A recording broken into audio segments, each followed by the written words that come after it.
Hoy vamos a hablar de uno de los acontecimientos más importantes que hicieron que la India consiguiera la independencia, la Marcha de la Sal de 1930. ¡Vamos a verlo!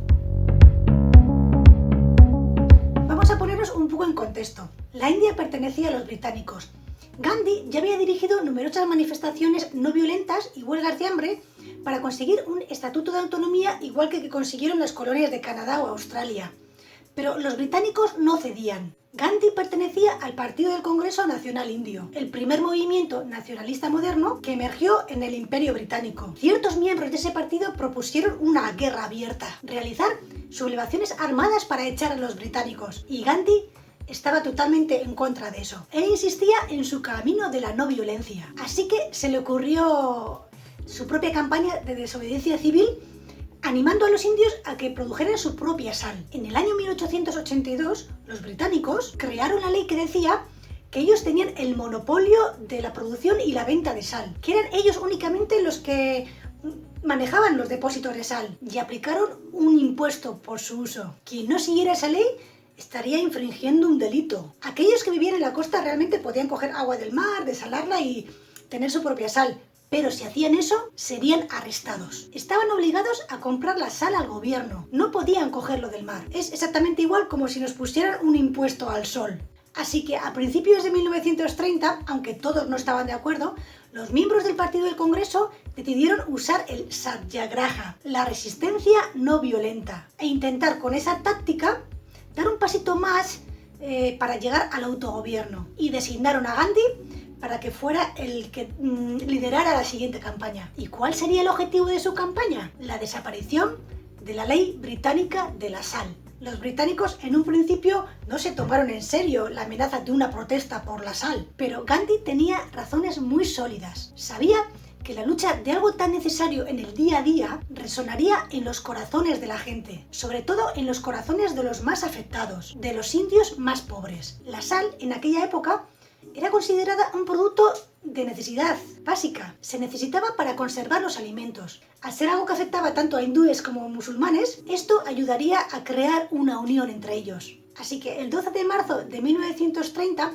Gandhi junto con 78 voluntarios comenzaron la marcha que duró 24 días. Gandhi reclutó personalmente a los voluntarios. Muchos de ellos residían en su propio ashram, los cuales tenían muy clara la idea y la disciplina de Gandhi. Los periódicos de todo el mundo estaban al tanto de este hecho. Salieron desde el ashram Sabarmati, que es donde vivía Gandhi, y se dirigieron a la población de Dandi, en la costa de Gujarat. Así que recorrieron 390 kilómetros. Todos los días andaban entre 18 y 24 kilómetros y normalmente los lunes descansaban. Y según iban avanzando, más gente se unía a su grupo. Llegaron a ser miles. Se dice que la procesión de los manifestantes tenía 3 kilómetros de largo. En las aldeas eran recibidos con tambores y con alegría. Cada noche dormían al aire libre y los propios aldeanos les ofrecían comida y agua. Las paradas estaban planificadas con antelación y se realizaban charlas y eventos que eran recogidos por periódicos nacionales e internacionales.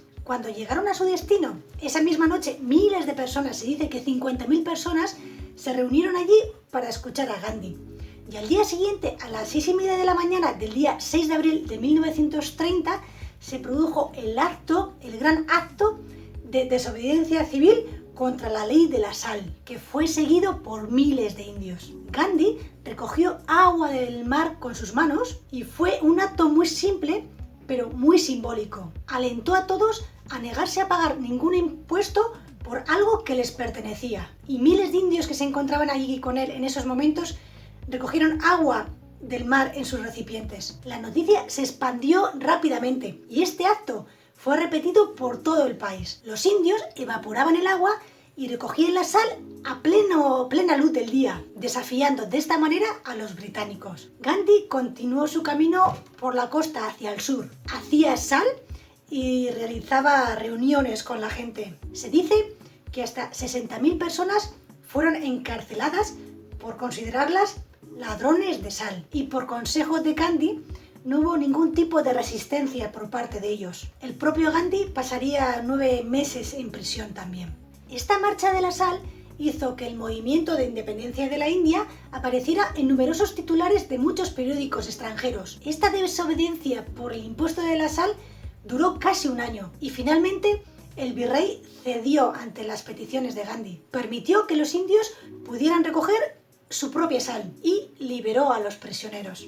Esta marcha de la sal dejó muy claro que los británicos dependían mucho de la opinión pública tanto de la India como de la opinión pública extranjera. Por ello evitaron la confrontación violenta con Gandhi. El nombre de Gandhi resonaba ya por todo el mundo. De hecho, ese mismo año Gandhi fue nombrado como el hombre del año en la revista Time. Esto exasperaba profundamente al gobierno británico. Ellos sabían muy bien cómo enfrentarse ante situaciones violentas, pero no sabían cómo enfrentarse ante un enfrentamiento pacífico. Su policía golpeaba a gente que se dejaba golpear. Dejaban cuerpos llenos de sangre en el suelo y aparecían nuevas personas dispuestas a ser golpeadas sin oponer resistencia. Este movimiento de desobediencia civil no afectó solo a la sal, sino que los indios decidieron boicotear las telas, las licorerías y todos los productos británicos. Se negaron a seguir ciertas leyes injustas forestales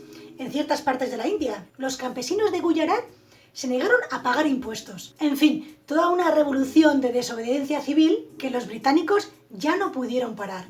Gandhi consiguió algo increíble. Consiguió cambiar la actitud de los indios. Y eso fue realmente lo que les llevó a la independencia.